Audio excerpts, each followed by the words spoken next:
नमस्कार। आज का जो वीडियो है, मुख्य पॉइंट्स हैं। रिज़र्व बैंक की स्थापना कब हुई, क्या ज़रूरत थी रिज़र्व बैंक की, क्यों शुरू किया गया रिज़र्व बैंक।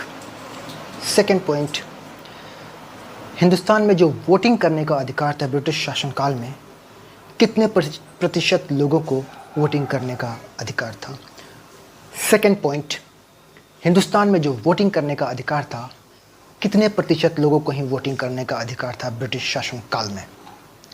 और थर्ड, संघीय न्यायालय फेडरल कोर्ट की स्थापना कब की गई।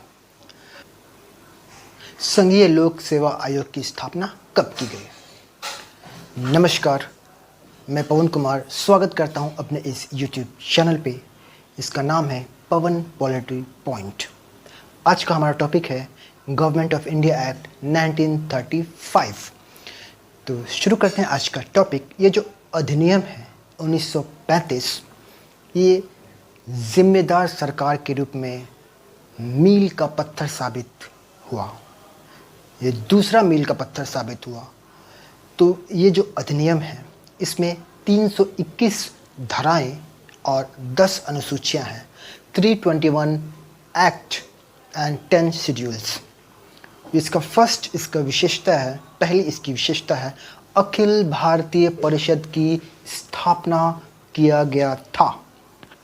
अखिल भारतीय परिषद की स्थापना किया गया था। उसके लिए प्रांतों को और रियासतों को क्या किया गया, इकाई के रूप में माना गया। किसे यूनिट्स के रूप में माना गया, इकाई के रूप में किसे माना गया, प्रांतों को और रियासतों को। प्रांतों को इंग्लिश में कहते हैं प्रेसिडेंसीज और रियासतों को इंग्लिश में कहते हैं प्रिंसले स्टेट्स।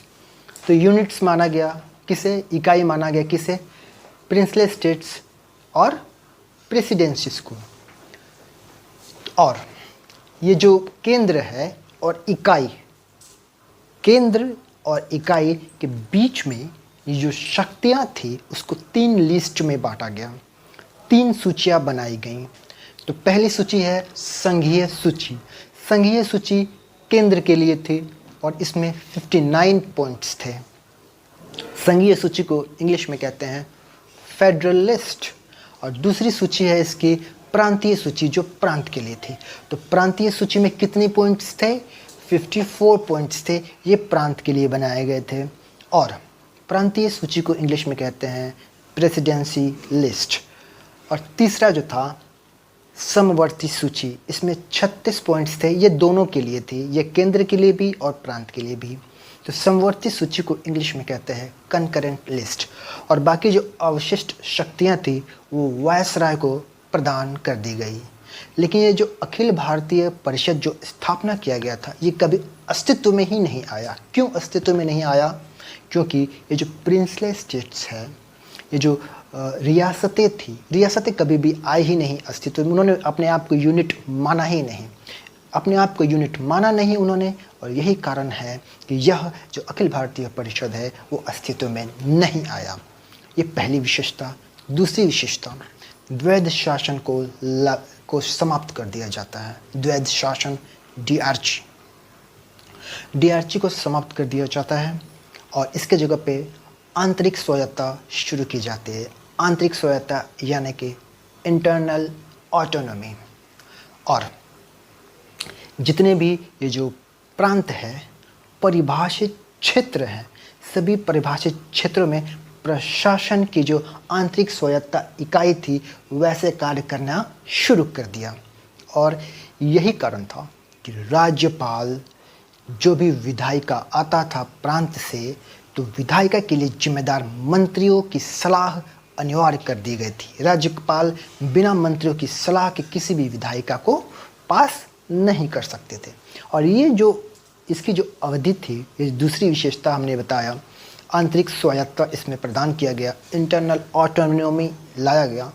इंटरनल ऑटोनॉमी की अवधि क्या थी, आंतरिक स्वायत्तता की ड्यूरेशन क्या थी, अवधि क्या थी?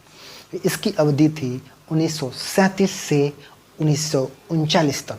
तो ये इम्पॉर्टेंट क्वेश्चन भी बनता है कि आंतरिक स्वायत्तता की जो है ड्यूरेशन कितना था? तो आंतरिक इसका जवाब है 1937 से 1939 तक।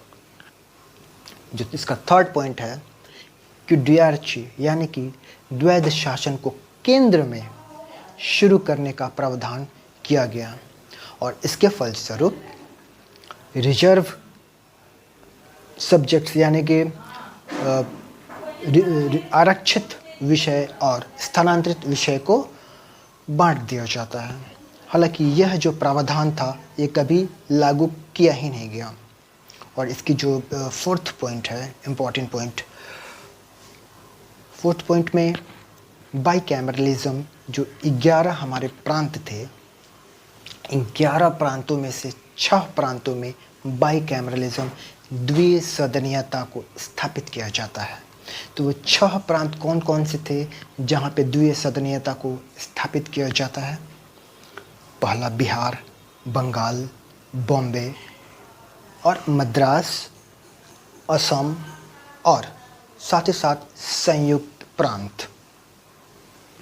तो यह थे 6 प्रांतीय जो कि द्विसदनीयता में शामिल किया गया था। और ये जो विधायिका जो भी थी, विधायिका जब लाई जाती थी तो वह विधान परिषद यानी कि उच्च सदन और विधानसभा यानी कि निचला सदन से मिल करके बनाई जाती थी। तो विधायिका कैसे बनाई जाती थी? उच्च सदन और निचले सदन से मिल करके बनाई जाती थी। तो ये है द्विसदनीयता, बाईकैमरलिज्म। और इसकी जो 5वीं विशेषता है दलित वर्ग, महिलाएं और श्रमिकों को निर्वाचन क्षेत्र प्रदान किया गया और सांप्रदायिक मतदाता के सिद्धांत को आगे बढ़ाया गया। सांप्रदायिक मतदाता का सिद्धांत क्या है, मैंने पहले ही बताया है। इसमें किसी भी संप्रदाय के एक व्यक्ति को आगे कर दिया जाता था जिसकी जवाबदेही थी उसके डेवलपमेंट में उसकी प्रतिनिधि की। जैसे कि आरक्षित वर्ग एक संप्रदाय था, महिला एक संप्रदाय और श्रमिक एक, तीनों संप्रदाय को क्या किया गया? संप्रदाय मतदाता का सिद्धांत दिया गया। ये थी 1858 भारत सरकार जो अधिनियम थी उसमें भारतीय परिषद की स्थापना किया जाता है, उसको समाप्त कर दिया जाता है। किसे समाप्त कर दिया जाता है? भारतीय परिषद को समाप्त कर दिया जाता है। और ये जो राज्य सचिव थे, स्टेट सेक्रेटरी, उनके सहायता के लिए एक टीम प्रदान कर दी जाती है। ये 6वीं विशेषता थी। और 7वीं विशेषता है इसकी कि मताधिकार के सिद्धांत को बढ़ाया जाता है, मताधिकार का विस्तार किया जाता है। टोटल जनसंख्या में से 10% को वोट करने का अधिकार दे दिया जाता है। ये इसकी 7वीं विशेषता थी। और इसकी 8वीं विशेषता यही है कि हिंदुस्तान में मुद्रा और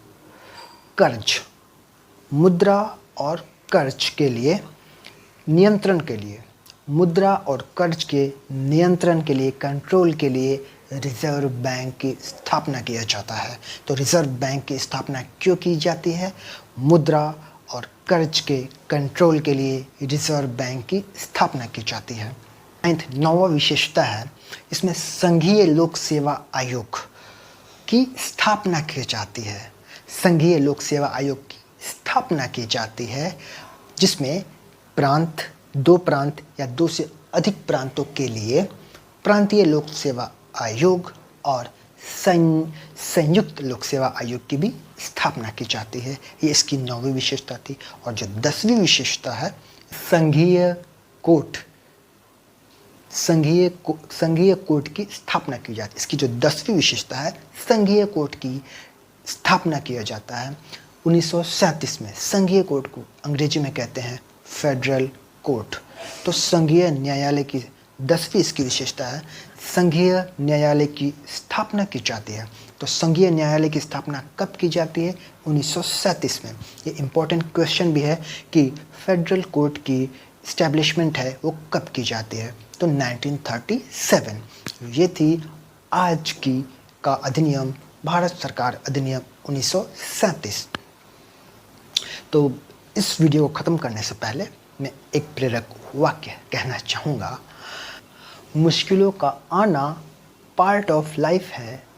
मुश्किलों का आना पार्ट ऑफ लाइफ है और हंस कर बाहर निकल जाना आर्ट ऑफ लाइफ है।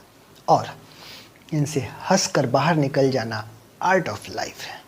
तो इस वीडियो को लाइक करें, शेयर करें, सब्सक्राइब करें अगर अच्छा लगे तो। धन्यवाद।